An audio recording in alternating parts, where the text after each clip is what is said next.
All right, in this video, we're going to work the following problem. It says use a calculator to solve the following equation for theta on the interval from minus pi over 2 to pi over 2.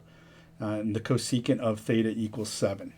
Okay, so just like the other problems that we've been working in this section, what we want to do is use the inverse trigonometric functions to solve this equation. However, I haven't told you about inverse cosecant. There is one, but we just didn't really talk about it. Usually the standard ones are inverse cosine, inverse sine, and inverse tangent. So what are you supposed to do on this one? Well, what we're going to do is use the fact that the cosecant of x is equal to 1 over sine x. Like so. So in other words, if I flip over the cosine function, I get sine. So what I can do is go back to this equation and then using this property, right, flip both of those over. If I flip over cosecant theta, I'm going to get a sine theta. If I flip over 7, I get 1/7, like so. So now it's written in terms of the sine function. So then I can take the inverse sine of both sides of this equation.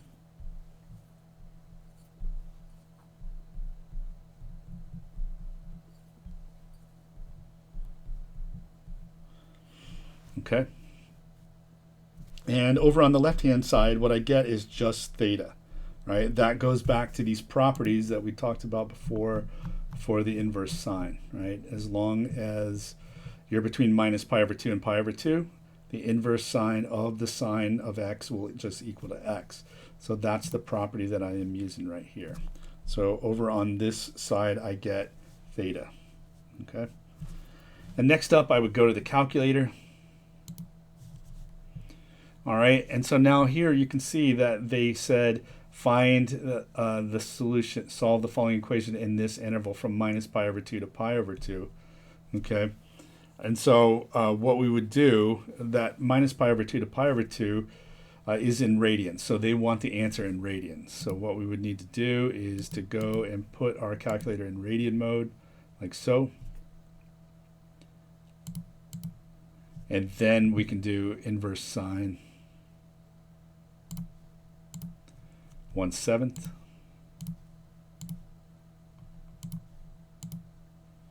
So I get 0.1433. That's the 4 decimal places. Okay.